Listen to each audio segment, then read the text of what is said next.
роҳбарият омӯзгорон ва донишҷӯёни донишгоҳи давлатии омӯзгории Тоҷикистон ба номи Садриддин Айнӣ низ паёми солонаи президенти ҷумҳурии Тоҷикистон пешвои миллат муҳтарам Эмомалӣ Раҳмонро ба Маҷлиси Олии ҷумҳурии Тоҷикистон ки тариқи шабакаҳои телевизионӣ ва радиоӣ мустақиман пахш гардид дастаҷамъона тамошо карданд.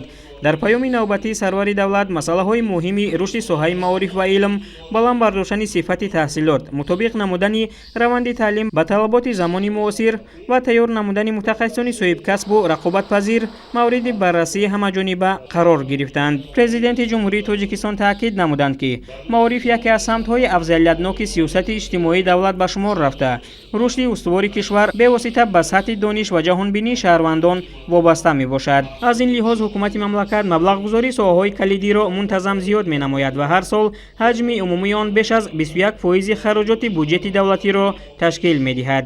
зикр шуд ки барои соҳаи маориф дар соли 2026 аз ҳисоби буҷети давлатӣ қариб 14 миллиард сомонӣ пешбинӣ гардидааст ки нисбат ба соли 2025 25.4% ба нисбат ба 10 соли қабл яъне соли 2015 5.5 баробар зиёд мебошад. лозим ба зикр аст ки паёми президенти ҷумҳурии Тоҷикистон муҳтарам Эмомалӣ Раҳмонро дар толорҳои калони донишгоҳи омӯзгорӣ ва ҳамаи факултетҳои он омӯзгорону донишҷӯён мустақиман тамошо карданд.